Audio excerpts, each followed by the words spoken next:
முறையில் நானும் பங்கேற்றேன். விடுதலை சிறுத்தைகள் கட்சியின் சார்பில் பல்வேறு கோரிக்கைகளை முன்வைத்தோம். குறிப்பாக மன்ரேகா என்கிற மகாத்மா காந்தி தேசிய ஊரக வேலை உறுதி திட்டம் நாளுக்கு நாள் தேய்ந்து வருகிறது. கடந்த ஆண்டு 30.61 கோடி வேலை நாட்கள் உருவாக்கப்பட்டு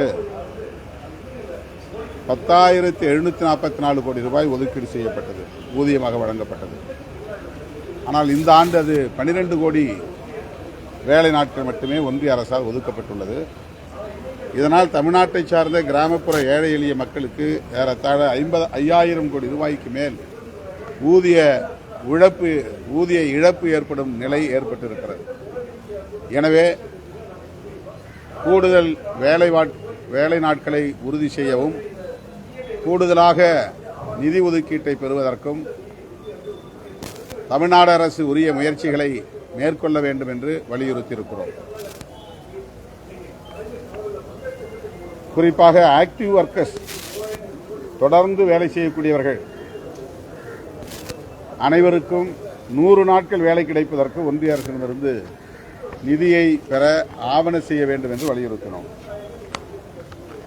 அடுத்து பஞ்சமி நிலம் குறித்து தமிழ்நாடு அரசு கூடுதல் கவனம் செலுத்த வேண்டும். தமிழ்நாடு முழுவதும் ஆதி திராவிட மக்களுக்கு விளைநிலத்தில் 10% குறைவாகத்தான் பயன்பாட்டில் உள்ளன. புள்ளி விவரப்படி 0.80 இருப்பதால் தான் இவர்கள் இன்னும் பல்வேறு கொடுமைகளுக்கு ஆளாகும் அவலம் தொடர்கிறது. பல்லாயிரக்கணக்கான குடும்பத்தை சார்ந்தவர்கள் பாதிக்கப்படும் நிலை ஏற்பட்டிருக்கிறது. குறிப்பாக கள்ளக்குறிச்சி, விழுப்புரம் மாவட்டங்களில்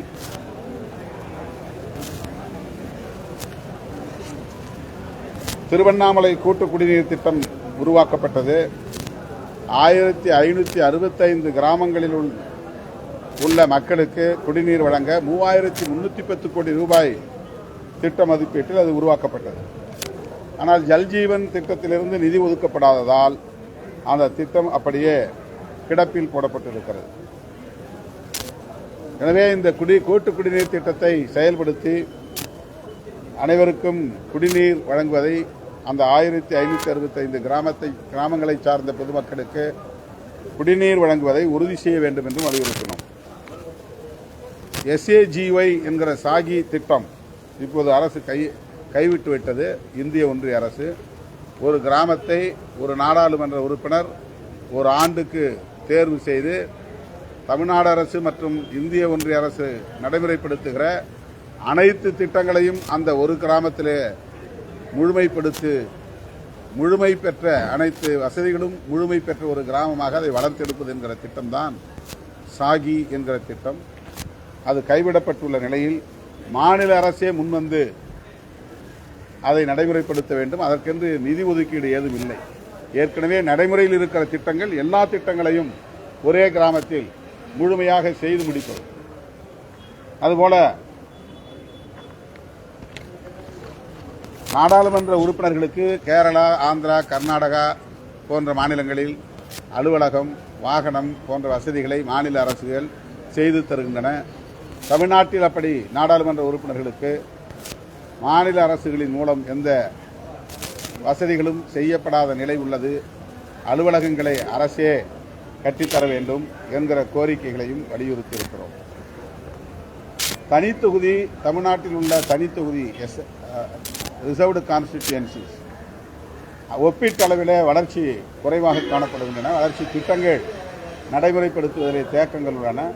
அதிலே அரசு கவனம் செலுத்த வேண்டும் என்று கூறியிருக்கிறோம்.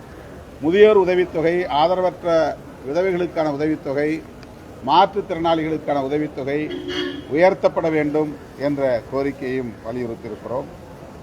இதுபோன்ற பல்வேறு கோரிக்கைகளை இன்றைக்கு தமிழ்நாடு முதலமைச்சருக்கு விடுதலை சிறுத்தைகள் கட்சியின் சார்பில் முன்வைத்தோம். நாடாளுமன்ற உறுப்பினர்களுக்கான தொகுதி மேம்பாட்டு நிதியை 10 கோடி ரூபாயாக உயர்த்துவதற்கு இந்த கூட்டத்தில் மாண்புமிகு முதல்வர் அவர்கள் முன்மொழிந்து தீர்மானம் நிறைவேற்றப்பட்டிருப்பது வரவேற்புக்கு உரியது. மாண்புமிகு முதல்வருக்கு அதற்காக நன்றி சொல்ல கடமைப்பட்டிருக்கிறோம்.